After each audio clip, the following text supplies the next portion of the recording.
Halo, selamat malam pemirsa TVRI dimanapun Anda berada. Pemerintah resmi meluncurkan Golden Visa Indonesia tentunya untuk memberi kemudahan para warga negara asing atau WNA dalam berkarya dan juga berinvestasi di Indonesia, termasuk di ibu kota Nusantara. Nah, namun Presiden Joko Widodo juga mengingatkan bahwasanya pemberian dari Golden Visa Indonesia ini harus benar-benar diseleksi, dan Presiden juga kaget karena pendaftar dari Golden Visa Indonesia ini sudah mencapai 300 antrean. Tentunya perlu dievaluasi juga dalam 3 bulan. Benarkah hal ini efektif untuk bisa menarik para investor ataupun juga para warga negara Indonesia untuk berkarya, memberikan sumbangsih dalam segala hal di tanah air? Kita akan bahas dalam Dialog Indonesia Bicara edisi kali ini, Golden Visa Indonesia, karpet merah untuk warga negara asing. Bersama saya Ardianto Wijaya, dan sudah hadir sejumlah narasumber baik secara langsung maupun secara daring. Kita akan sapa satu persatu yang sudah bergabung secara langsung di Studio 2 TVRI. Kita akan sapa Pak Teguh Reza Syah, dosen hubungan internasional Universitas Padjadjaran Bandung. Pak Reza, terima kasih. Assalamualaikum. Waalaikumsalam, terima kasih undangan. Sudah bergabung bersama kami di malam hari ini, dan juga narasumber lain yang sudah bergabung via daring. Saya akan sapa Pak Silmi Karim, Dirjen Imigrasi Kemenkumham Republik Indonesia. Pak Silmi, selamat malam Pak Silmi. Salam sehat. Selamat malam.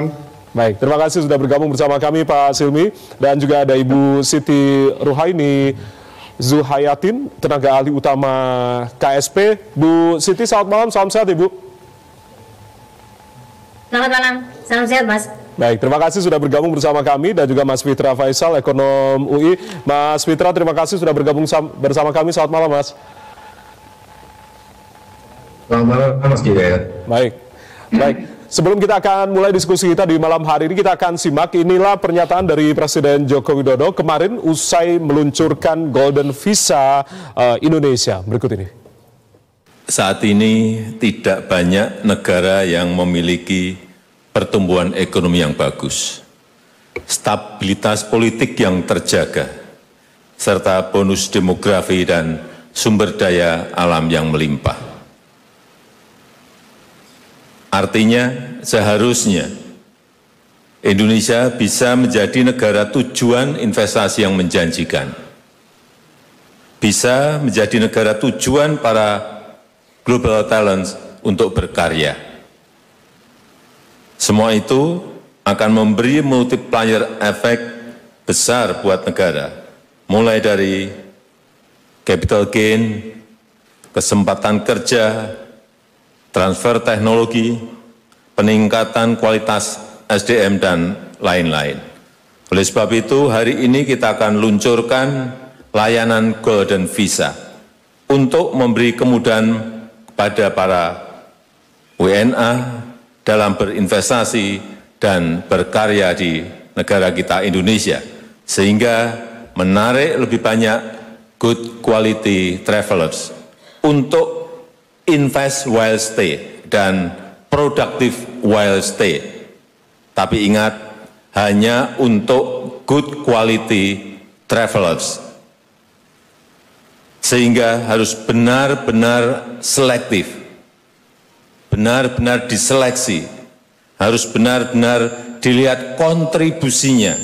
Jangan sampai justru meloloskan orang-orang yang membahayakan keamanan negara, meloloskan orang-orang yang tidak memberi manfaat secara nasional.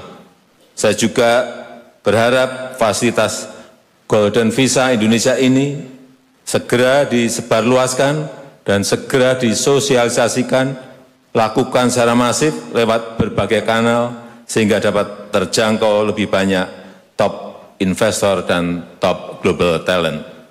Selain itu, saya juga mengharapkan para duta besar negara-negara sahabat dapat menyampaikan informasi kebijakan ini ke masyarakat di negara masing-masing untuk meningkatkan kerjasama ekonomi dan menjadi perekat persahabatan antar negara.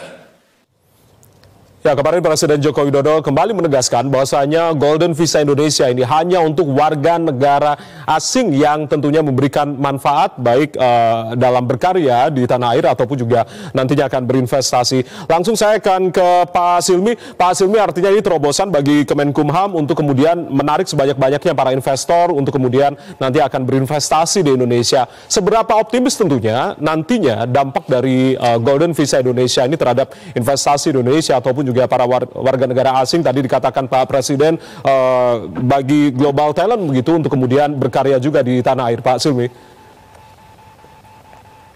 Ya, saya rasa setiap warga negara dimanapun ya itu sangat menginginkan layanan keimigrasian yang memberikan kemudahan, keluasan ya, dan kecepatan dalam hal mendapatkan bentuk daripada produk imigrasi suatu negara lainnya.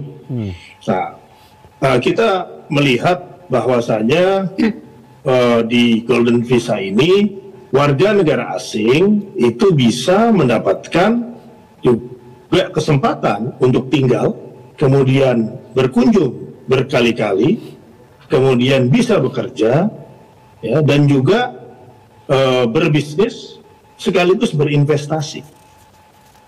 Memang ini tidak mudah, dalam arti tidak semua bisa mendapatkannya. Apa yang disampaikan oleh Bapak Presiden itu sudah sangat tepat. Ya, kita melakukan seleksi, melakukan evaluasi, ya, dan memastikan syarat-syarat yang diberikan itu adalah syarat-syarat yang bisa mendatangkan good quality travelers atau pelintas yang berkualitas. Nah, kemudian apa yang membuat menarik? Ya, di samping tadi bisa bekerja, bisa datang dan pergi, dan lain sebagainya, itu juga waktu tinggalnya itu bisa sampai 10 tahun. Ya. Disesuaikan dengan seberapa banyak uang yang diinvestasikan. Dari sisi Indonesia sendiri, itu tentu akan memberikan satu manfaat. Satu, karena uang yang ditempatkan masuk di Indonesia, kemudian dua, adalah karena kualitas daripada sumber daya yang masuk juga ke Indonesia memberikan itu tambahan dalam penguatan ekosistem teknologi, ekosistem bisnis, ekosistem industri di Indonesia, sehingga ini akan menghasilkan satu hal yang lebih produktif dan memberikan multiplier effect kepada ekonomi Indonesia. Demikian, Mas.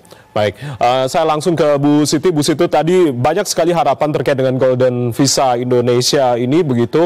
Nah, terkait dengan target dari Golden Visa ini, sebetulnya berapa banyak investasi yang kemudian akan ditargetkan masuk oleh KSP sendiri kira-kira, Bu? Apakah ada hitung-hitungan tersendiri terkait dengan target investasi dampak dari Golden Visa Indonesia ini? Terima kasih Mas Jaya. Pertama tentu KSP sebagai lembaga pendukung dari program prioritas Bapak Presiden menganggap ini adalah yang sangat penting, dan kami sebetulnya bukan semata-mata targetnya ya, tetapi yang menjadi perhatian dari KSP justru adalah seberapa besar sebetulnya modalitas Indonesia itu kondusif untuk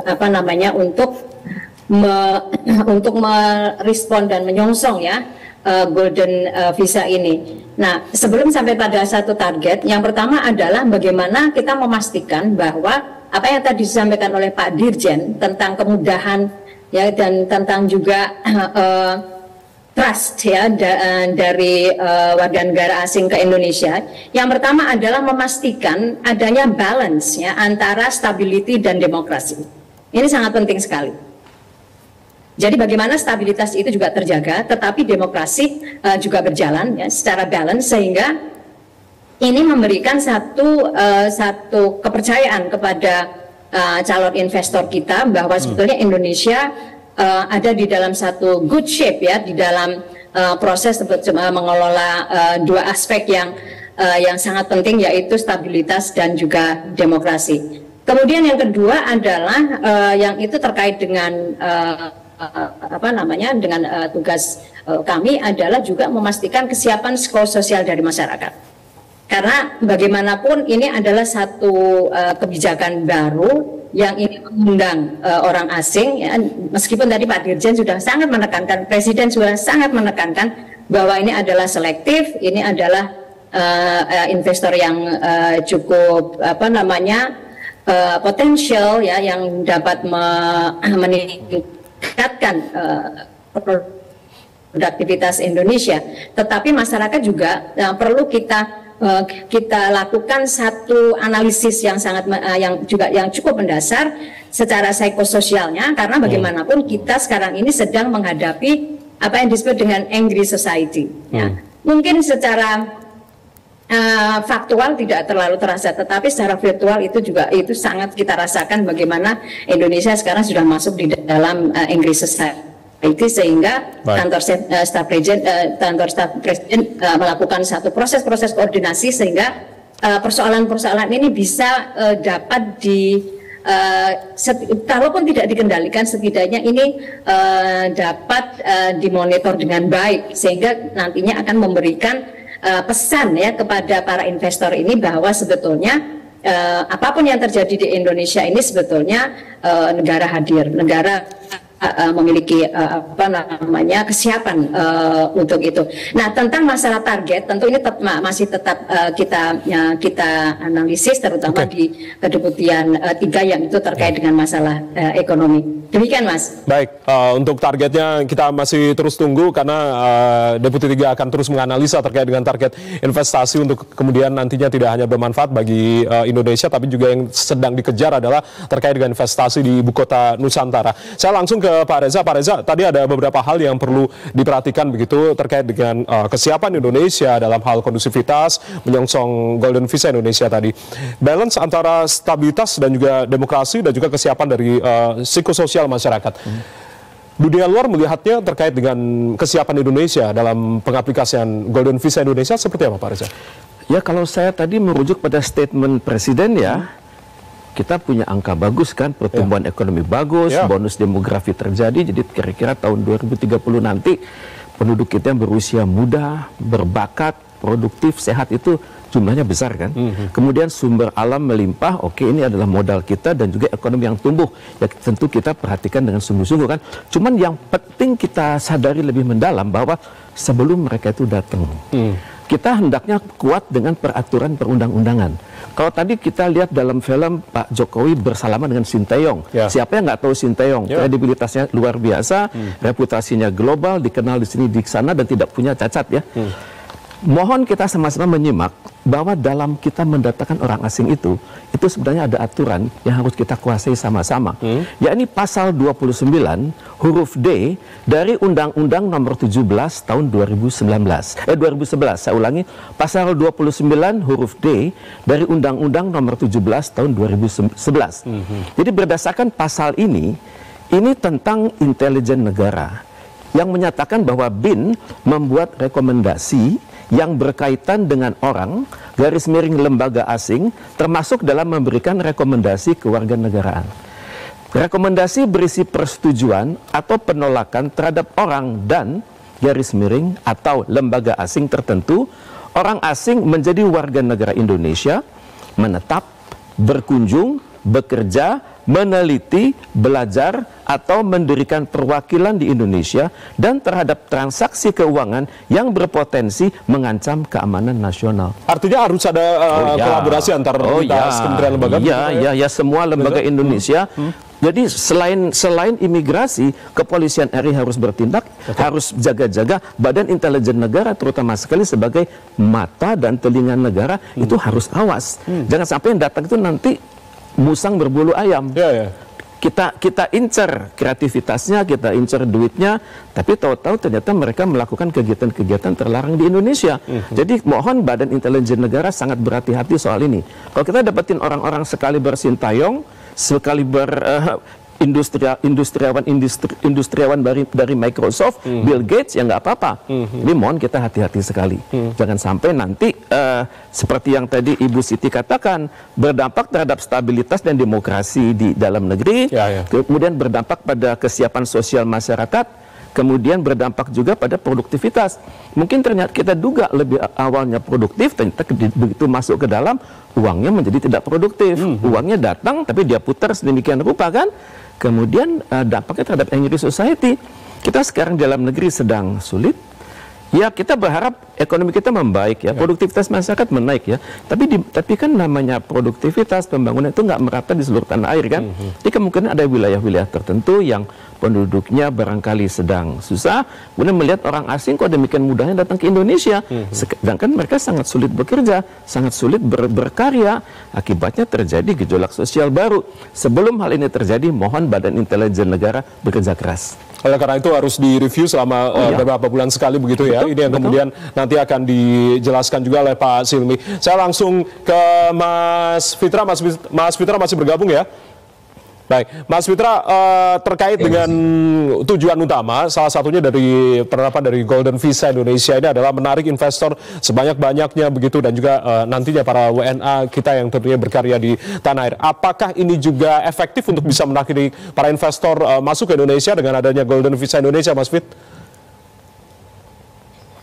Ya, pertama kita harus lihat dari motivasinya dulu ya. Motivasinya adalah bagaimana kita bisa menarik investasi sebesar-besarnya. Karena menurut RPJMN dari tahun 2025 sampai tahun 2029 kita setidak-tidaknya membutuhkan investasi sekitar 45.000 triliun, dan itu adalah untuk menopang target pertumbuhan ekonomi antara 5,5 sampai 6,1%. Nah, ini adalah target yang sebenarnya bukan kaleng-kaleng ya, karena kalau untuk mengejar itu artinya kita butuh extra effort. Nah, dalam konteks itu bahwa ini bisa memberikan sinyal positif ya buat para investor, apalagi selain Golden Visa ini, by the way kan Sintayong bukan yang pertama ya, kalau tidak salah itu Sam Altman ya, penemu dari OpenAI, ChatGPT yang diberikan oleh Pak Silmi, Golden Visa pertama kali.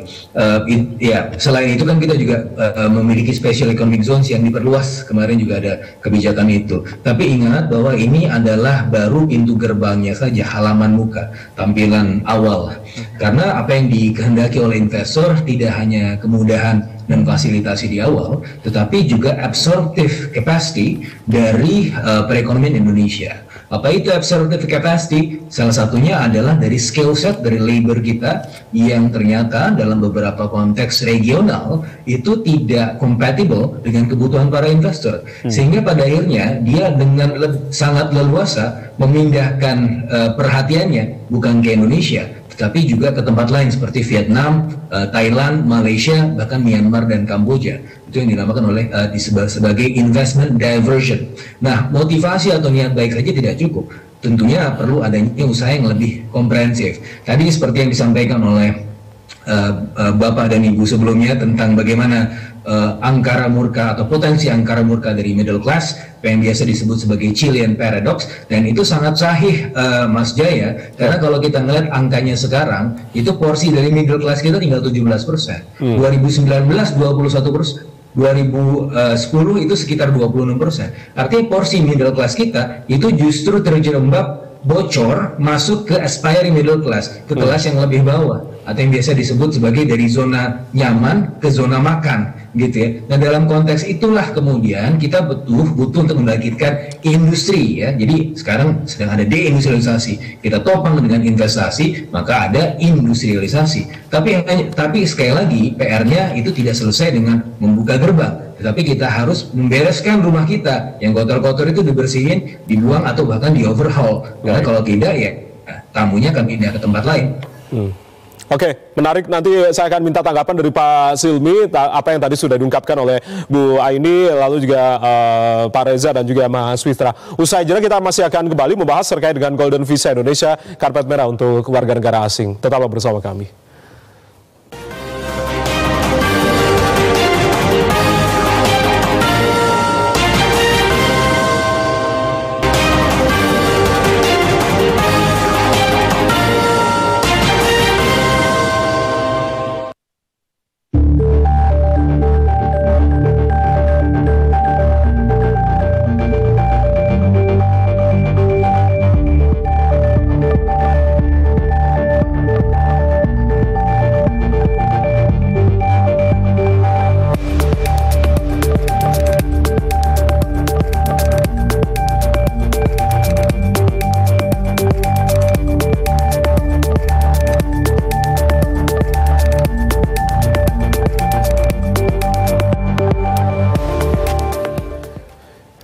masih membahas terkait dengan Golden Visa Indonesia, karpet merah untuk warga negara asing, baik untuk berinvestasi maupun berkarya di Indonesia. Pak Silmi masih bergabung bersama kami ya Pak ya. Pak Silmi, ada beberapa sorotan ini terkait apa yang tadi sudah diungkapkan oleh Bu Aini, Pak Reza, dan juga Mas Fitra. Ada beberapa hal tadi Pak Reza mengatakan terkait dengan keterlibatan dari intelijen negara, dalam hal ini BIN, untuk tentunya ikut serta begitu dalam melakukan seleksi dalam Golden Visa Indonesia. Lalu juga bagaimanakah sebetulnya kondisi di tanah air, dalam negeri sendiri, apakah juga siap dalam menyongsong pengaplikasian dari Golden Visa Indonesia? Tadi Bu Aini mengatakan balance, stabilitas dan juga demokrasi, kesiapan psikososial masyarakat juga, dan juga dipastikan juga ini bahwasannya warga negara asing tentunya yang jangan sampai hanya baru sekedar berkomitmen berinvestasi saja begitu, tapi realisasi investasinya ternyata belum jelas begitu. Pak Silmi berkomentar terkait hal ini, silakan Pak. Saya tuh terbiasa di wilayah eksekusi, bukan menanggapi hal yang kaitan diskusi, karena diskusi itu bagus ya, tetapi kalau saya terlalu masuk ke dalam argumentasi, saya rasa nggak tepat ya. Yang kira-kira saya bisa jadikan masukan, saya anggap menjadi masukan. Yang kira-kira belum pas, ya saya terima saja gitu. Karena buat saya, setiap saya mendapatkan tugas, ya ada satu wilayah kerja yang tentunya halaman atau pekarangan saya yang saya jaga dan saya rapikan. Di luar itu kan saya tidak bisa menanggapi lebih terlalu jauh, apalagi bicara mengenai peran BIN. Ya, di imigrasi sendiri ada Direktorat Intelijen, ya, jalur hubungan antar negaranya juga kita bangun dengan baik, bahkan komunikasi di antara Direktorat Jenderal Imigrasi di beberapa negara itu terbangun. Ya, sistem kita terhubung dengan Interpol, dengan cegah tangkal, yang mana hal itu dalam konsep mengenai faktor ancaman keamanan itu juga berjalan, ya kan? Nah, pengawasan orang asing juga berjalan. Jika ada yang kira-kira bermasalah itu tergantung kita lihat dari sisi mana. Ya, ada kita ungkap 103 warga negara asing yang bermasalah, ya. Tapi juga kalau misalnya ditertibkan serta-merta, misalnya seperti di Bali, itu nanti yang mengeluh juga banyak, ya. Baik. Karena pernah kita lakukan upaya yang ekstra keras, itu nanti pengusaha hotel, kemudian pariwisata, ya, itu memberikan respon, ya. Terus kemudian kalau kita bicara hal yang di luar sisi imigrasi, ya, kaitan dengan upaya dalam industrialisasi, itu kan bukan wilayah kerja kami. Jadi saya akan sangat sulit untuk memberikan tanggapan, ya kan, karena saya itu kan bertanggung jawab atas tupoksi yang diberikan kepada saya. Baik. Gitu. Dan jajaran saya melaksanakan tupoksi itu dengan sebaik-baiknya. Begitu. Jadi saya terima sebagai masukan aja. Ya.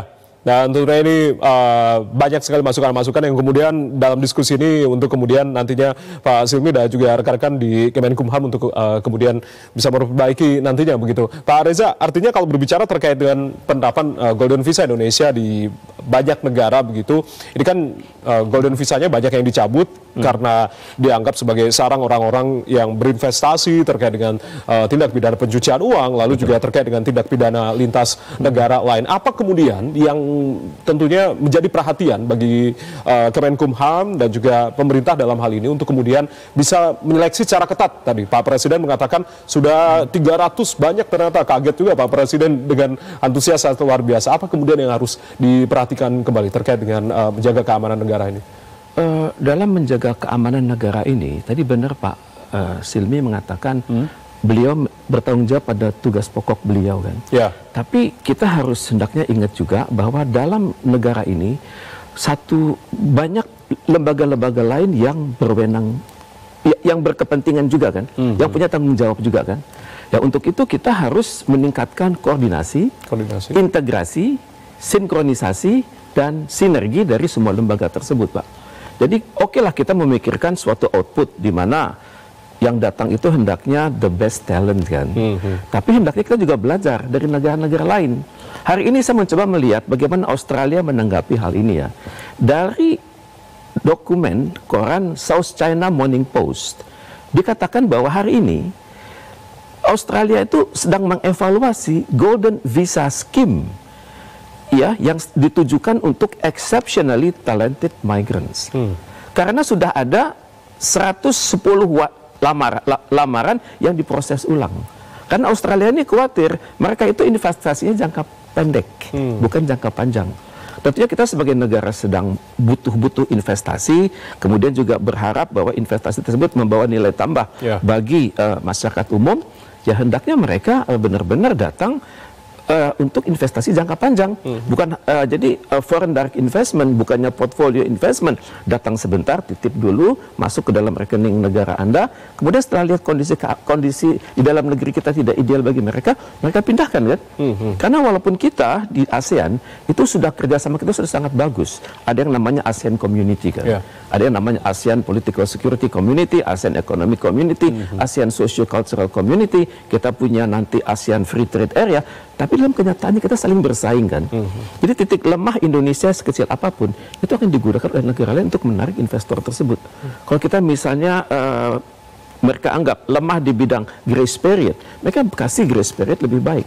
Misalnya kita banyak sekali keadaan di mana misalnya pilpres, pilkada, pilgub dan sebagainya kan. Bagi para investor mungkin ini, bagi sebagian investor ini mereka agak takut. Jadi pindahlah mereka ke negara yang lebih bisa memastikan. Vietnam, Kamboja, Laos, Myanmar kan. Dan untuk itu benar tadi kata para bicara sebelumnya bahwa investasi itu hendaknya didukung juga oleh pertumbuhan dalam negeri. Nah, disinilah saya setuju sekali dengan pandangan bahwa ekonomi kita harus semakin baik ya. Kemudian kita juga targetnya harus jelas. Misalnya 5,5% sampai 6 atau 7% kan. Kan harus terkomunikasikan ke publik. Terkomunikasikan ke dalam dan luar negeri kan. Disitulah perlunya kerjasama. Misalnya kalangan akademis, lembaga riset, lembaga imigrasi dengan kedutaan besar. Agar kita punya big data intelligence yang sama.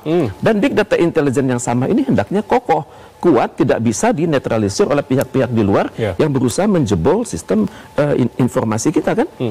Jadi untuk itu saya sangat berharap aparatur kita yang menangani big data intelligence ini di imigrasi ada, di kepolisian ada, hendaknya benar-benar mereka orang-orang yang berintegritas tinggi, yang tersumpah dan juga tersertifikasi, sehingga tidak dengan kehati-hatian yang sangat tinggi begitu kan. Kemudian juga misalnya tadi Pak Fitra mengatakan special economic zone. Ya special economic zone tentunya jangan hanya namanya special, tapi juga special dalam standar internasional kan. Misalnya bagaimana desain dari special economic zone tersebut. Apakah sesuai tidak dengan environmental impact assessment?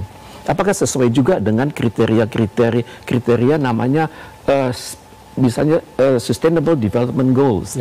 Apakah sesuai dengan kriteria yang ada di misalnya perjanjian-perjanjian internasional yang baru saja ditandatangani oleh Amerika Serikat. Jadi jangan sampai ide besar kita itu tidak berlanjut dan komitmen kita untuk bergerak pada level yang lebih tinggi dari saat ini.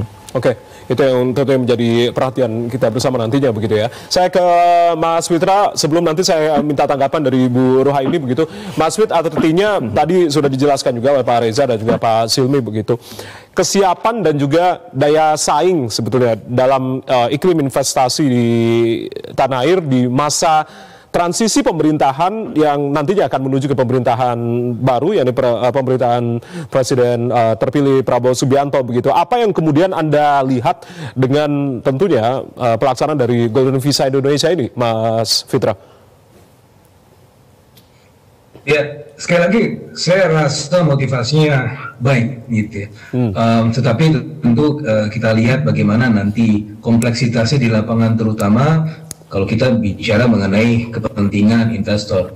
Tapi saya ingin tadi menjembatani antara dua pandangan yang sepertinya agak berbeda ya. Jadi kalau saya melihat memang golden visa ini tadi juga ada sempat menyinggung mengenai potensi murka dari middle class.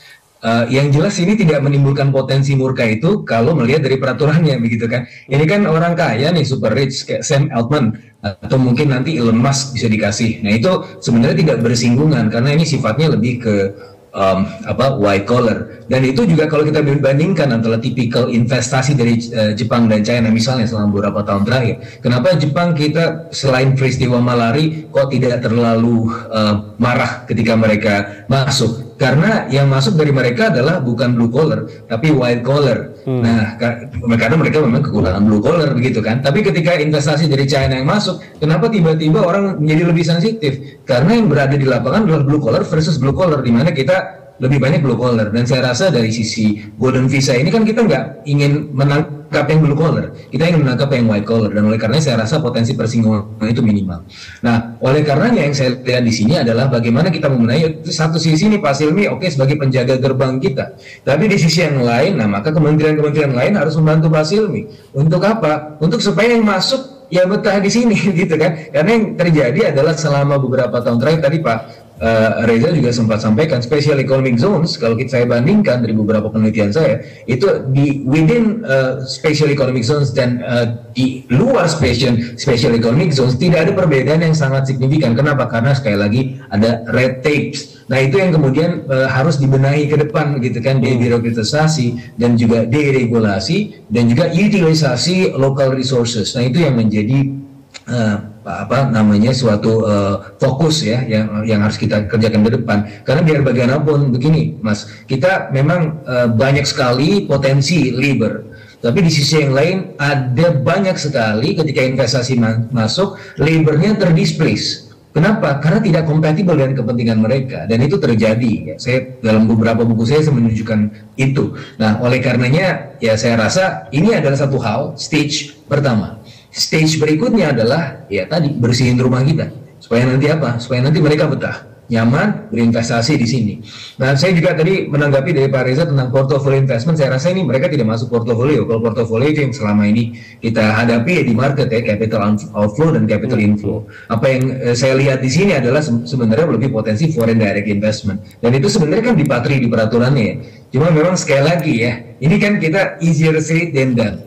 Ini masuk saja adalah satu hal. Sintayong oke, dia sudah digaji Erick Thohir dan dia memberikan semacam keberhasilan gitu untuk tim nasional kita. Nah untuk kedepannya ya kita harus kemudian mengundang para investor untuk masuk berinvestasi, menciptakan lapangan kerja, yang mana ya itu semua tentunya bukan kita yang maksa ya, karena kalau kita maksa mereka keluar.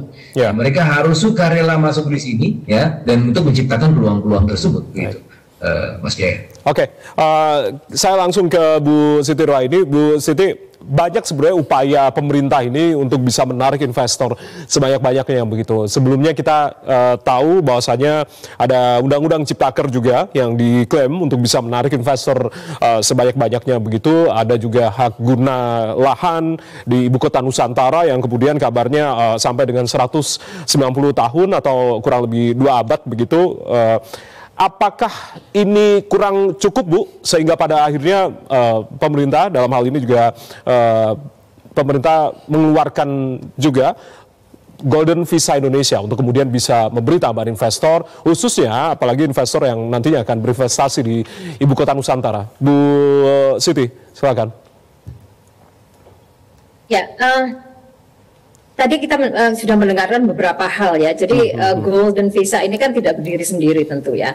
Karena juga ada beberapa hal yang juga akan berjalan bersamaan gitu ya. Dan sebagai satu upaya sebetulnya untuk terus mengakselerasi pertumbuhan ekonomi, tentu pemerintah Indonesia mencari dan juga terus menggali hal-hal manakah yang itu dapat lebih cepat lagi untuk mengakselerasi kemajuan ekonominya. Nah, oleh sebab itu, mari kita lihat Golden Visa ini adalah satu proses yang bersama-sama gitu ya. Tadi Mas Fitra menjelaskan juga bagaimana ketika kemudian pintu dibuka oleh Pak Dirjen Silmi, kemudian di dalam rumah dan juga di halaman harus seperti apa. Nah, inilah sesuatu yang terus-menerus dikomunikasikan, juga dikonsolidasikan. Kebetulan juga kantor staf presiden biasanya bersama-sama dengan Menko Polhukam dan Kemenko yang lainnya untuk memastikan proses-proses koordinasi ini bisa lebih terkonsolidasi dan juga terkonsolidasi baik secara ekonomi, baik secara tentu saja secara politik, karena bagaimanapun trust itu menjadi sangat penting, mengingat para investor ini tidak bisa dipaksa tadi ya. Tetapi mereka harus memiliki satu garansi, dan yang paling sensitif itu sebetulnya adalah persoalan politik. Nah, bagaimana persoalan politik ini bisa kelola sebenarnya?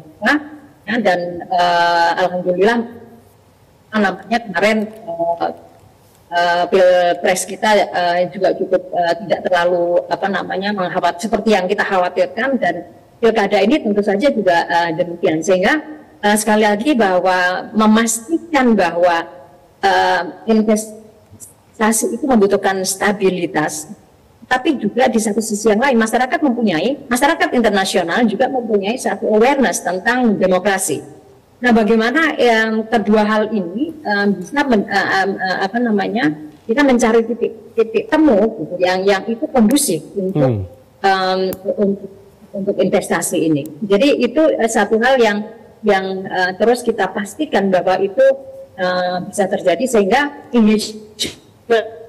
kita dengan teman-teman civil society, engagement kita dengan teman-teman pekerja dan buruh itu terus-menerus kita lakukan, bahwa sesungguhnya kita semuanya memiliki tanggung jawab bahwa Indonesia itu harus kondusif untuk investasi, dan terutama yang terkait dengan golden visa ini tentu seperti disampaikan oleh Mas Fitra, ini semuanya sebetulnya itu kan mengakselerasi semua aspek yang ada di dalam negeri, termasuk tadi misalnya Prof. Reza juga mengatakan bagaimana dan juga sistem kontrolnya dan lain sebagainya. Jadi marilah kita seperti yang disampaikan oleh Pak Dirjen tadi ya, bahwa golden visa ini adalah sesuatu yang kita membuka gitu ya, membuka lebih luas, dan tentu saja ini adalah satu proses, bukan bagi sesuatu yang langsung jadi. Maka oleh sebab itu konsolidasi dari semua pihak, secara ekonomi, secara politik, secara sosial, bahkan juga secara budaya juga sangat penting ya, karena ini tidak bisa dipisahkan gitu ya, dan kita alhamdulillah ya sampai saat ini kita mempunyai satu sistem yang cukup cepat ya, koordinasi Zoom misalnya itu juga sangat membantu di dalam proses koordinasi yang itu memang membutuhkan satu keputusan yang sangat cepat. Jadi sebetulnya kantor staf presiden bersama juga dengan kementerian yang lainnya mencoba untuk bagaimana proses konsolidasi ini menjadi lebih cepat ya, dan sehingga hal-hal yang sedang kita upayakan bersama, misalnya golden visa ini bisa ditangkap seluruhnya oleh stakeholders seluruh KL, sehingga ini menjadi sesuatu yang dimiliki bersama, dan ini harus semuanya diamankan bersama gitu Mas Jaya ya. Jadi inilah sebetulnya proses, kita harus melihatnya itu sebagai satu proses yang tentu saja goalnya harus nantinya sama-sama kita jaga bersama, sehingga proses pertumbuhan ekonomi yang diharapkan oleh Bapak Presiden itu bisa tercapai secara komprehensif. Baik. Melihat golden visa Indonesia ini sebagai sebuah proses itu yang ditekankan oleh Bu Siti Ruhaini. Usai jeda nanti saya akan tanyakan terkait hal-hal teknis begitu ke Pak Silmi terkait berapa banyak golden visa yang tentunya disiapkan oleh pemerintah Indonesia, lalu bagaimana untuk proses seleksi dan juga evaluasi yang kemudian nanti akan diterapkan oleh Kementerian Hukum dan Keamanan. Usai jeda kami akan kembali, tetaplah bersama kami di Dialog Indonesia Bicara TVRI. Kami kembali saat lagi.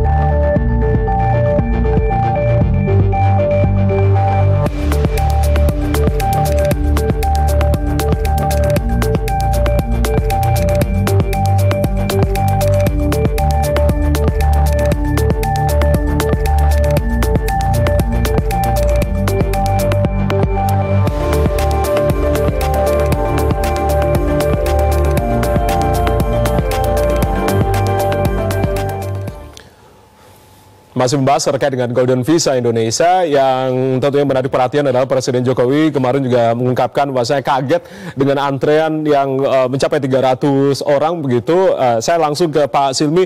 Pak Silmi, sebetulnya apa sih manfaat dan juga tentunya keuntungan-keuntungan yang kemudian didapatkan oleh warga negara asing nantinya ketika mendapatkan Golden Visa Indonesia, dan sebenarnya pemerintah ini menyiapkan berapa banyak Pak Silmi, dan bagaimana nantinya pemerintah tentunya memastikan keamanan untuk kemudian tadi bisa menyeleksi, lalu kemudian nanti ada proses evaluasi per 3 bulan agar mengantisipasi orang-orang penerima Golden Visa ini bukan orang-orang yang justru membahayakan keamanan negara begitu. Pak Silmi, silakan. Jadi saya ceritakan bagaimana dari cerita kaitan dengan ketertarikan atau menarik orang warga negara asing masuk ke Indonesia untuk berinvestasi. Saya 2009 sampai 2011 itu pernah jadi staf khusus kepala BKPM. Ya. Nah, dari situ melihat bagaimana ternyata tidak mudah ya menarik investor. Dan kita memang bersaing dengan banyak negara. Ada negara yang menawarkan pekerja yang kompetitif, ya, dengan skill yang baik. Kemudian ada yang menawarkan lahan, ada yang menawarkan banyak-banyak kemudahan yang lainnya. Yeah. Nah, kemudian perjalanan itu juga saya lewati, ya, ketika bergabung di Badan Intelijen Negara, ya, di Kementerian Pertahanan, ya, bahkan masuk di industri. Jadi ini merupakan satu cerita yang tidak singkat untuk kita bisa memahami bagaimana menarik investasi masuk. Nah, ketika kami ditugaskan di imigrasi, maka bagaimana sekarang imigrasi berkontribusi untuk memasukkan investasi, memasukkan investor dengan mudah, daya tarik. Ya, tentu di sini kita hanya menyediakan pilihan-pilihan yang investor itu bisa peroleh, bisa dapatkan. Yeah. Selain mereka berinvestasi, mereka juga mendapatkan manfaat-manfaat agar mereka lebih nyaman. Kayak misalnya kalau Golden Visa, dia tidak perlu tiap tahun itu datang ke kantor imigrasi memperpanjang atau melalui sekarang online. Ya. Itu kan administrasi tambahan. Nah, ini selama 5 tahun itu tidak perlu perpanjangan. Atau bahkan kalau yang mendapatkan 10 tahun tidak perlu melakukan perpanjangan, dia langsung dapat. Nah, kemudian mereka juga bisa kalau jalur mendapatkannya dengan membeli properti di atas $1 juta. Ya, itu pun properti yang strata title. Ya, apa itu strata title? Rumah susun. Jadi jangan sampai mereka mengganggu supply and demand untuk perumahan yang dibutuhkan oleh rakyat, supaya harganya itu tidak terkerek naik. Okay. Itu kita pikirkan. Ya. Kemudian di sini kan harapannya apa? Harapannya adalah pasar properti itu maju, berkembang. Ya. Bahwa negara lain melakukan evaluasi, saya rasa wajar-wajar saja, karena setiap negara itu punya tantangan masing-masing. Ya. Indonesia pun seperti itu. Tetapi yang saya bangun di sini adalah optimisme. Yang saya bangun di sini adalah perspektif positif. Ya. Nah, tentu kalau mereka masuk nggak benar, uangnya diperoleh dari misalnya pencucian uang, ya kita juga berhubungan baik dengan badan di dalam negeri, ya, dan di luar negeri kaitan dengan pencucian uang. Ya. Kita juga berkoordinasi dengan OJK. Bagaimana untuk supaya ada mitra perbankan yang kaitan dengan uang yang ditempatkan di Indonesia ini bagaimana dalam hal pengawasannya, ya kan? Dan ini bukan sekedar komitmen, 300 ini adalah yang sudah kita berikan. Oke. Ya. Jadi kekagetan Bapak Presiden itu karena sudah berjalan, ya sudah ada peminatnya. Padahal kan angkanya kan tidak sedikit. Kalau dilihat itu kan kayak $350.000 itu kan 5,3 miliar rupiah. Ya, itu ditaruh, ditempatkan, bahkan denominasinya adalah bisa US dollar. Kenapa bisa US dollar? Supaya mereka tenang, tidak terganggu dengan fluktuasi kurs. Tetapi ketika duitnya ditempatkan di Indonesia, artinya kan itu menambah likuiditas, menambah supply US dollar di Indonesia. Ya, oleh perbankan atau juga misalnya dibelikan obligasi pemerintah, ini juga akan memberikan keleluasaan bagi pemerintah Indonesia dan juga kemudian sektor bisnis di Indonesia dalam hal mengelola dana-dananya tersebut. Ya.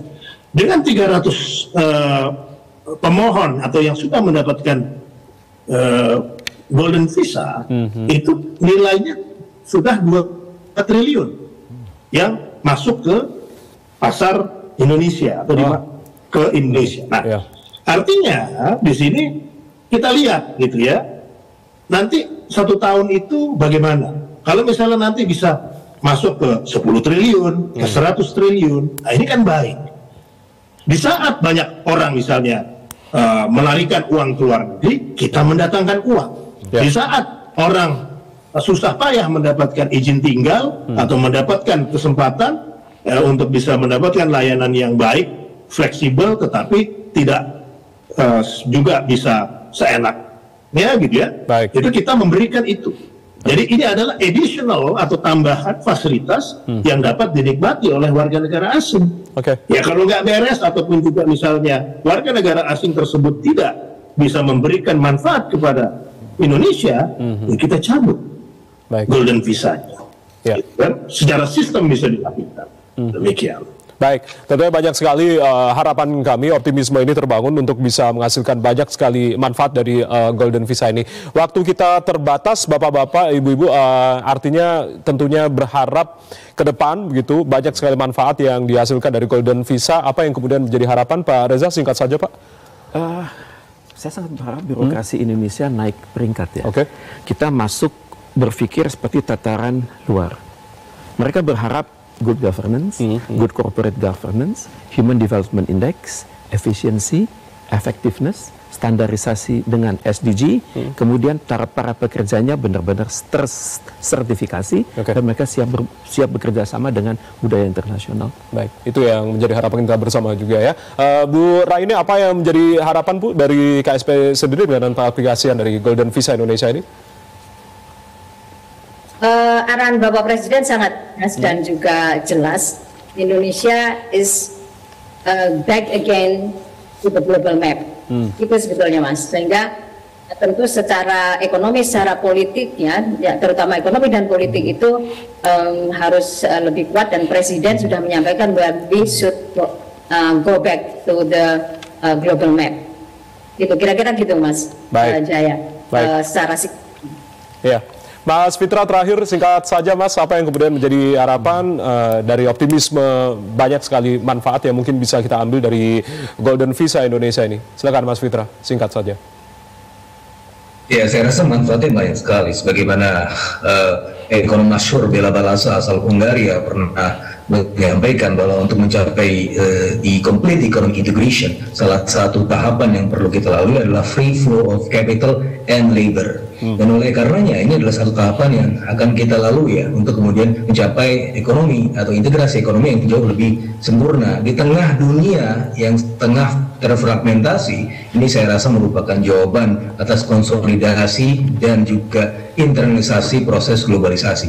Gitu, Mas Jaya. Baik, terakhir Pak Silmi, harapan untuk kemudian nantinya warga negara Indonesia juga turut mendukung adanya program Golden Visa Indonesia untuk kemudian bisa sebanyak-banyaknya manfaat serta optimisme, pesan optimisme apa yang mungkin Anda akan sampaikan di terakhir ini. Silakan singkat saja Pak Silmi.